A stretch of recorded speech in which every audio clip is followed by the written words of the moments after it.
Hi everyone, good morning. It's Margaret Manning here. Welcome to Mornings with 60 and Me.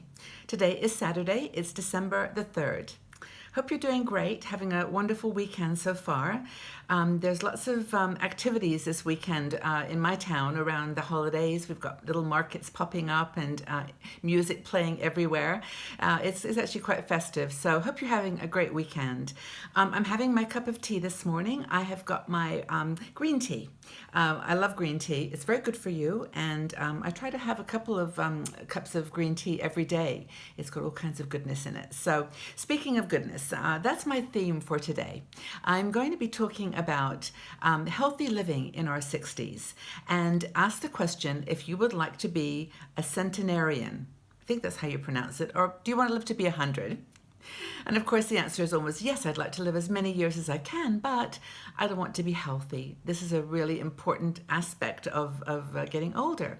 And we have a great blogger. Her name is Dr. Sarah Brewer, who writes for us. And she's a doctor and has a lot of experience with nutrition and just wrote this most amazing article on how to live to be 100. And I would suggest you go up and read the article in its totality because she puts a lot of facts there that are very well documented with research. And just so you know the bigger picture, I'm going to just chat about some of the things that were interesting that caught my eye. And but I would really advise, if you're interested in this, how to live a healthy life up to, as long as you can, then read Dr. Brewer's article. It's really, really informative. But of course, as I said, there's not much point in living extra years if we're not going to be healthy and strong. So, medical science is doing so much to actually, prevent disease and provide treatment. And there's some studies that have shown that, children that are born in 30 years' time will live to be 150. So it's a really interesting time that we live in, and there's a lot we can do right now for our health, our individual health. So first of all, if you want to live to be 100, it helps to be a woman. This is something that's really important. Women tend to live longer than men. Maybe it's just that we don't do such crazy active things and get into kind of situations where we are at risk. Or maybe it's just the estrogen that does have something to do with longevity. But anyway, 85% of centenarians, people over 100, 85% are women. So you're already off to a good start. Now, the other point that Dr. Brewer makes is that previous medical history does not necessarily rule you out for longevity stakes. For example, there's three categories, as she puts it, of people, how we deal with reaching 100. So first of all, there are the survivors. These are people, 43% of females who have been diagnosed with an illness, but they keep on going and they recover from those illnesses and continue. There's what they call the delayers. This is 42% of people who have avoided any illness until they reach the age of 80. And then there's a third group, the escapers, 15% of all females who reach the age of 100 without developing any of these common age-related illnesses. Now, of course, there are other things that can happen to you, but, that's life, and we have to be aware of that. But it's interesting to know, though, that your past medical history doesn't really exclude you from living a long life. One thing that there's a group called the Longevity Project, and she references this, says is key, is your personality. This is what helps. For example, your personality, your career, your social life are all contributing factors to a long and happy life. And healthy diet, of course, and exercise go into that as well. But it's basically your personality that really does influence longevity. One thing that she says is carry on working hard, working long hours. Somehow people that are hard workers tend to live longer. So if you're still working, keep going, keep your mind active, and that's one of the contributors to longevity. That motivation and concentration somehow helps us to live longer. Another thing she suggests, which I was like, oh, thank goodness, is that don't do really over vigorous exercise. Like don't run or start running or doing intense physical exercise. It's better to do steady aerobics and weightlifting, weight bearing exercise. Do some cardio, walking and swimming. Those are the kinds of exercises, but you don't have to be doing extreme sports to stay healthy. And that's another important little tip that she gives. Be conscientious. This is an interesting one. She says, be conscientious, follow the rules, go see your doctor, ask questions, put your seatbelt on. It's basically having a personality where you are conscientious about your health and about your well-being, and you do things to protect that. So that's, and she goes through 3 different reasons why that being conscientious is important. I mean, things like you're likely to wear your seatbelt. You're likely to go to the doctor with a problem and taking care of it early. Being diagnosed early with some of these things is really, really helpful. But also, it has to do with genetics.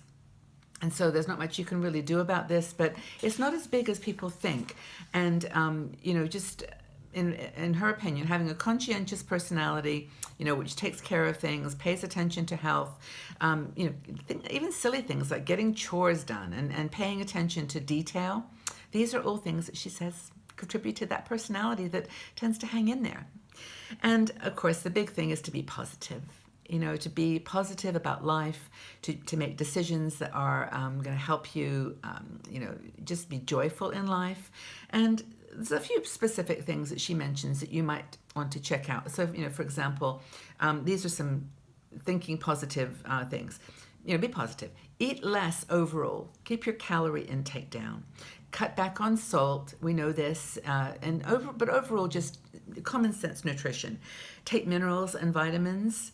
And she mentions a couple of interesting ones, glucosamine and magnesium. These are things, again, go look at the article. It's all written down there and the reasons why.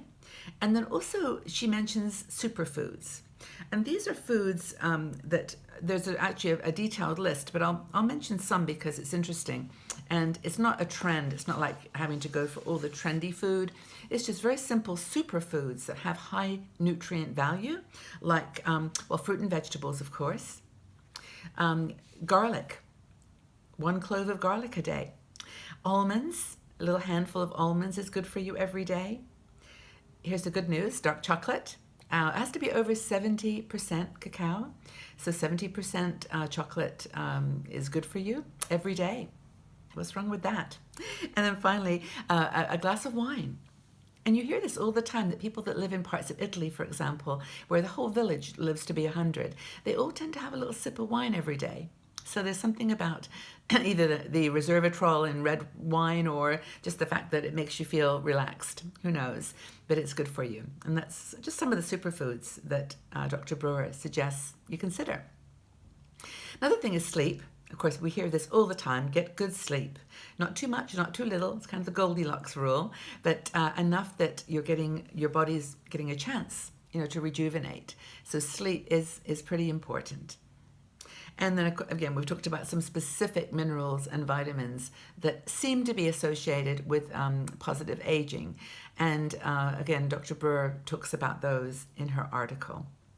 But I think the most important thing to highlight here is that, good health is a product of good nutrition, good exercise, good genes, but also good attitude. If we go into this world with a positive attitude, we're likely to stave off some of the illnesses that cause trouble. And of course, I know there are so many women in our community who have got physical problems through no fault of their own. It's just really bad luck sometimes that certain people are affected by diseases like cancer and others. And of course, we're all here to support you and to give you every, positive energy that we can if you're going through something like that. But if this article's been interesting to you and you still want to really try to, live your life as healthy as possible, these are some thoughts. So nothing can guarantee. We have no guarantees, but we wake up every day and make choices. And that's what this article and our attitude to aging and eating and good health is all about. So I hope you found that useful. If you've got any questions or if you, would like to make some comments, please leave them in the section below. And I would, just really appreciate your advice and your thoughts. So thank you so much, everyone, for being here. Thank you for joining us every morning. Tell a friend about Mornings with 60 and Me. And I just hope that you have a great weekend. Eat well, be healthy, be strong, be positive, and then just go out there in the world and have fun. Just have a great, great weekend. And I do look forward to seeing you all back here tomorrow. But I do have one question for you just to get conversation going. And that is, do you see yourself becoming a centenarian? Do you think you'll live to be 100? And what steps are you taking to maintain a healthy lifestyle? I think that's the most important question. And I look forward to seeing you all back here tomorrow on Mornings with 60 and Me. Take good care, everyone. Bye-bye for now.